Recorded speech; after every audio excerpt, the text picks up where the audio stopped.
हरि ओम अस्मे रुद्रामे हना पर्वतासो वृत्रहत्ये भरहूतौ सजोघाः जहा जग्गो सते स्तुवते धायि वज्र इंद्र ज्येष्ठा असमाव अवन्तु देवाः शन्नो देवीरविष्टय आपो भवन्तु पीतये शञ्जोरविसरवन्तु नः अतुलितबलधामं हेमशैलावदेहं धनुजवनकृशानुं ज्ञानिनामग्रगण्यं सकलगुणनिधानं वानराणामधीशं रघुपतिप्रियभक्तं वातजातं नमामि।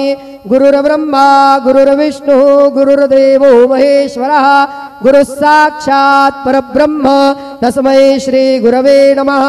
सद्गुरु साईनाथ देवताभ्यो नमः।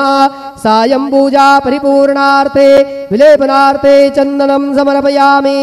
त्वाङ्गन्धर्वा अगणौ स्वामिन्द्रस्त्वां बृहस्पतिः त्वामोघधे सोमो राजाभ्युतवान्यक्ष्मादमुच्यत। विलेपनार्थे चन्दनं समर्पयामि। अक्षन्नमे मदन्तशवप्रिया अधूगत अस्तोगत सभवानवोऽभिप्राणविष्टया मतीजो जान्विन्द्रते हरि। चन्दनस्योपरि अक्षतान् समर्पयामि। अहिरिव भोगैः वर्जेति बाहुञ्जाया हेतिं परिबाधमानः हस्तग्नोऽभिषवाभ्ययुणानि पितवान् पुमान् पुमाग्गुसं परिपातु विश्वतः।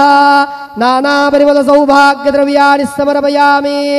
ओखधिः प्रतिमोदध्वं पुष्पवतीः प्रसूवरीः अश्वा इव सजिद्वरेर्भिरुदः पारश्न्वः नानाविधपत्रपुष्पं समर्पयामि।